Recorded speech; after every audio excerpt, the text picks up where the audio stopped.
चाचा प्रणाम। खुश रहो भतीजा, क्या हाल चाल है? ठंड तो बहुत है। ठीक है, ठंड बहुत है, लेकिन बिहार का राजनीति गरमाया हुआ है। अरे वो तो बिहार का तो हमेशा गरमैले रहता है यार। कभी प्रशांत देखे वो ठंडा हुआ है यहाँ पर? प्रशांत किशोर लेकिन और ज्यादा गर्म कर दिए हैं। अरे प्रशांत किशोर तो भाई मतलब एक नया एलिमेंट है ना बिहार की राजनीति में, और इस बार चुनाव भी है तो गर्म तो होगा ही मामला। लेकिन नया पहले तो सब मिला जुला हाँ। खेल मतलब हो रहा था। अब एक नया अब एक नया प्लेयर आया है, तीसरा धारा। तीसरा धारा, तो वो तो होगा ही। लेकिन प्रशांत किशोर फेल हो गया क्या अपने पहले प्रयोग में? अनशन पर बैठे थे, 14 दिन तक अनशन किए, वो जिद पे बैठे थे कि सरकार को झुका देंगे, बीपीएससी का री एग्जाम करवा देंगे, लेकिन अनशन वो तोड़ दिए। सरकार तो नोटिस नहीं लिया, तो क्या प्रशांत किशोर सरकार और बीपीएससी के सामने झुक गए क्या? देखिए, प्रशांत किशोर अगर कह दिया जाए कि झुक गए तो गलत होगा, क्योंकि अगर सरकार भी यही तुम्हारी जैसे सोच रही है हाँ। तो ये भी गलत होगा। सरकार की तरफ से एक पहल होनी चाहिए थी इस विषय पर बातचीत के लिए, क्योंकि केवल प्रशांत किशोर का ये मामला नहीं था, अभ्यर्थियों का 4,80,000 अभ्यर्थियों का भी मामला था। तो सरकार को चाहिए था कि इस विषय पर वो गंभीरता से इस पर विचार करे, लेकिन सरकार ने ऐसा किया नहीं। आयोग तो खैर भाई, आयोग तो मान के बैठा है कि हम जो कर रहे हैं वो सही है। अब सारा मामला है हाई कोर्ट में। हाई कोर्ट में अब 31 जनवरी को क्या उसमें फैसला आता है ये देखना होगा। इस बीच में हो सकता है लोग कहीं रिजल्ट भी निकाल दें, लेकिन प्रशांत किशोर को ये कहना कि वो हार गए, झुक गए, ये गलत होगा। वैसे तो जानते ही हो कि जो शेर भी जो है शिकार करने के पहले 2 कदम पीछे जाता है। प्रशांत किशोर भले ही अब गंगा किनारे चले गए हों, बीच शहर से अब गंगा किनारे में शिफ्ट हो गए हैं। 3 दिन से वहीं पे हैं। हाँ, और आश्रम भी बना लिए हैं वहाँ पर, बिहार सत्याग्रह आश्रम। तो समझिए कि मतलब आश्रम तो बड़ा खतरनाक चीज होता है भाई। गांधी जी बनाए थे भितिहरवा आश्रम, वहां से मतलब अंग्रेजों को खदेड़ने का काम। सबसे मजे की बात यह है कि प्रशांत किशोर भी वहां पर एक बड़ा सा गांधी जी का मूर्ति लगाए हैं। अरे भाई, माल्यार्पण किया। अब यहाँ जो बैठे थे अनशन पर, वो भी गांधी जी के मूर्ति के नीचे ही बैठे थे। हाँ, और जनसुराज का लोगो में गांधी जी हैं। गांधी जी है तो गांधी जी तो हर जगह है। गांधी जी तो हरे हरे नोटों पर भी होते हैं, लेकिन तो गांधी जी के बिना तो कुछ काम हो नहीं सकता। इस बात को उन्होंने कहा भी है कि गांधी जी के गोद से उठाया तो हम गंगा की गोद में आके बैठ गए। बिल्कुल बिल्कुल, ये है कि देखिए, अब बताइए, अब 2014 में नरेंद्र मोदी क्या बोले थे बनारस आके कि माँ गंगा ने हमें बुलाया है। अभी प्रशांत किशोर को भी गंगा माँ ने बुला लिया है। तो बड़ी बात है कि स्नान किया उन्होंने, गंगा में जाकर के स्नान किया, उसके बाद पूजा पाठ। अरे अभी तो कुंभ चल रहा है, वह प्रयाग का ही पानी तो आता है यहाँ। अच्छा, अरे कुंभ का पानी तो यहाँ आ रहा है पटना में। बड़ा बात बता रहे हैं चाचा कि कुंभ में लोग नहाने जा रहे हैं, उसी का पानी यहाँ पे आता है, उसी का पानी आता है। और क्या बड़ी बात है, यहाँ भी दर्शन करेंगे तो कुंभ वाला ये चीज। हाँ, एकदम एकदम। लेकिन ये है कि वहाँ कुछ उत्तरायण गंगा है तो विशेष महत्व है। वहाँ पर ग्रह दशा का विशेष प्रभाव पड़ता है प्रयाग में। पटना में वो प्रभाव नहीं है। सिमरिया में माना जाता है, सिमरिया पवित्र है, वहाँ भी उत्तरायण गंगा है। क्या लगता है ये आशीर्वाद प्रशांत किशोर को मिलेगा? क्योंकि चुनावी साल है। देखिए, चुनावी साल में प्रशांत किशोर को लोग अभी के ये नेता जो है पुराने विचारधारा के समझ नहीं पा रहे हैं। और प्रशांत किशोर जुझारू नेता है, इस बात में कोई शक नहीं होना चाहिए। आप देखिए, 2 जनवरी को जिस तरीके से अनशन पर बैठे और गांधी मैदान में पूस की रात को जानते ही, अभी माघ की रात चल रही है। पूस की रात में हम लोग पढ़े थे, प्रेमचंद की कहानी थी। तो उसमें बैठना और फिर उसके बाद लगातार अनशन करना, और अनशन के बाद भी देखिए पीछे जो कह रहे हो ना, पीछे हट गया, पीछे नहीं हटा वो आदमी।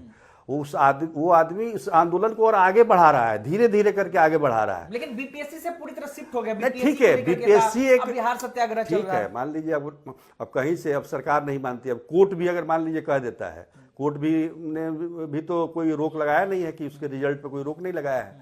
तो ऐसे में मुद्दा को लेकर, किसी मुद्दे को लेकर, बिहार की व्यवस्था को लेकर अगर कोई व्यक्ति इस तरह से जुझारूपन दिखा रहा है, जो आज हाल के और वर्षों में 30-40 सालों से दिखाई नहीं दिया था। आंदोलन हुआ था, एक जेपी आंदोलन, उसमें थी बात व्यवस्था बदलने की। हालांकि उसके बाद भी सरकार आई, कितनी व्यवस्था बदली, क्या बदली, तो सबको पता है। लेकिन व्यवस्था परिवर्तन होना चाहिए, ये प्रकृति का नियम है।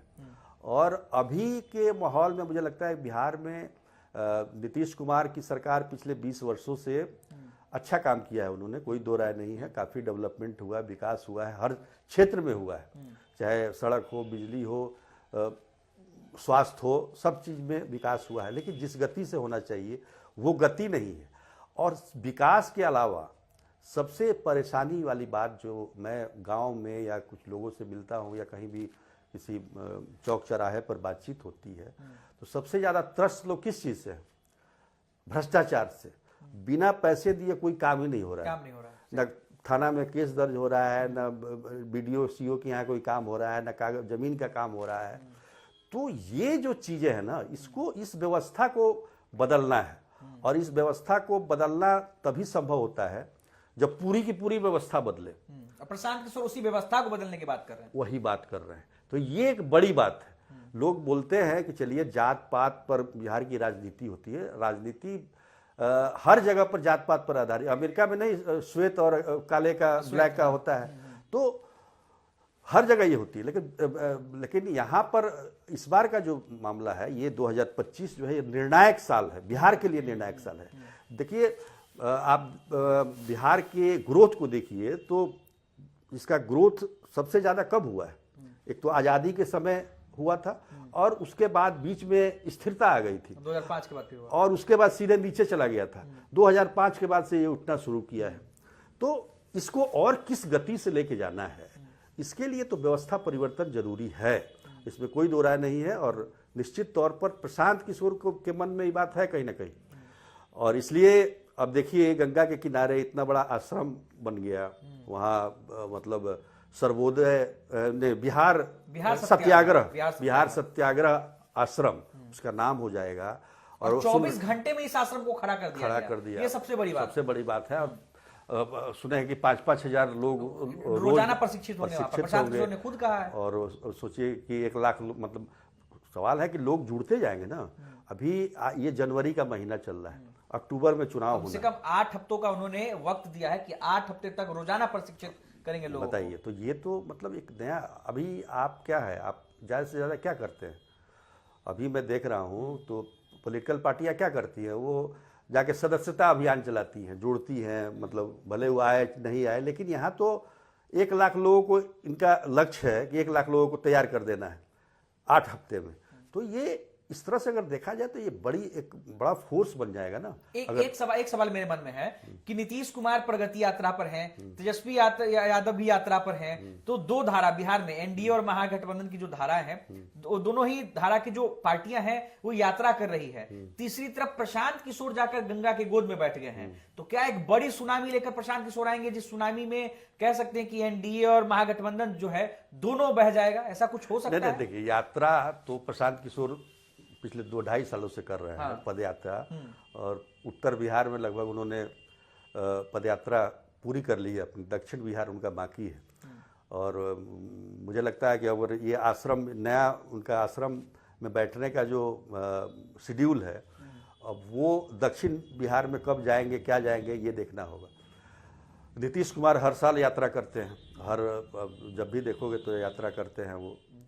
तेजस्वी भी इस बार काफ़ी गंभीरता से यात्रा कर रहे हैं। पहले भी ये यात्रा किया करते थे, लेकिन कोई भी यात्रा इनकी पूरी नहीं हुई है। इस बार लगता है पूरा कर लेंगे, ये लगातार यात्रा पर है। तो सबके मन में चिंता है ना। ये 2025, मैंने पहले ही कहा कि निर्णायक साल है ये, बिहार के लिए भी, बिहार के राजनीतिज्ञों के लिए भी, बिहार के पॉलिटिकल पार्टियों के लिए भी निर्णायक साल है। तो इसको काफ़ी गंभीरता से सब लोग ले रहे हैं, और हम लोगों के लिए, पत्रकारों के लिए भी ये निर्णायक है। तो इसको बड़ा महत्व दिया जा रहा है। और समझिए, और इसी गंभीरता को लेकर सारी पार्टियां अभी से नहीं, पिछले 1 साल पहले से तैयारी कर रही है। पहले क्या होता था, चुनाव आने से कुछ महीने पहले तैयारी होती थी, लेकिन इस बार तो 2024 से ही लोकसभा इलेक्शन खत्म हुआ, रिजल्ट जैसा आया, उस रिजल्ट के बाद से तैयारी शुरू हो गई। तो ये किस लिए हुआ? इसलिए हुआ कि प्रशांत किशोर ने इस पर गंभीरता दिखाई है। बहुत सारी पॉलिटिकल पार्टी नए खड़े होते हैं, लेकिन इस तरह से कोई नहीं करता जिस तरह से एक पर एक। अगर एक फेल हुआ, चलिए मान लिया कि बीपीएस, बैकअप प्लान जिसको कह सकते हैं, बैकअप प्लान, ये जो होता है ना, ये एक अच्छे पॉलिटिकल जो लीडर होते हैं, जो वो उनकी एक पहचान होती है। और ये तो रणनीतिकार रहे हैं, दूसरे पार्टियों के लिए भी रणनीति बनाते रहे हैं, तो निश्चित तौर पर इनके दिमाग में कुछ ना कुछ इस तरह का तो चलेगा ही। अब गंगा को भी साथ में ले रहे हैं, गांधी जी को भी साथ में ले रहे हैं, तो ये बड़ी बात है। चलिए, तो गंगा और गांधी को एक साथ में प्रशांत किशोर लेकर चल रहे हैं, और क्या वाकई गंगा की गोद से एक बड़ी सुनामी की तैयारी कर रहे हैं प्रशांत किशोर, ये आने वाले समय में पता चल जाएगा। फिलहाल आप हमारे साथ इस चाचा भतीजा के एपिसोड को देख रहे थे, हमारे इस एपिसोड में बने रहे, हम आगे भी आपको कई मुद्दों पर लेकर के आएंगे, और आपकी जो राय है आपकी वो आप इस वीडियो में जरूर रखें। तब तक के लिए चाचा आपको प्रणाम, और दर्शकों को भी प्रणाम। लेकिन एक बात कहेंगे, गंगा में सुनामी नहीं आती है, बाढ़ आती है।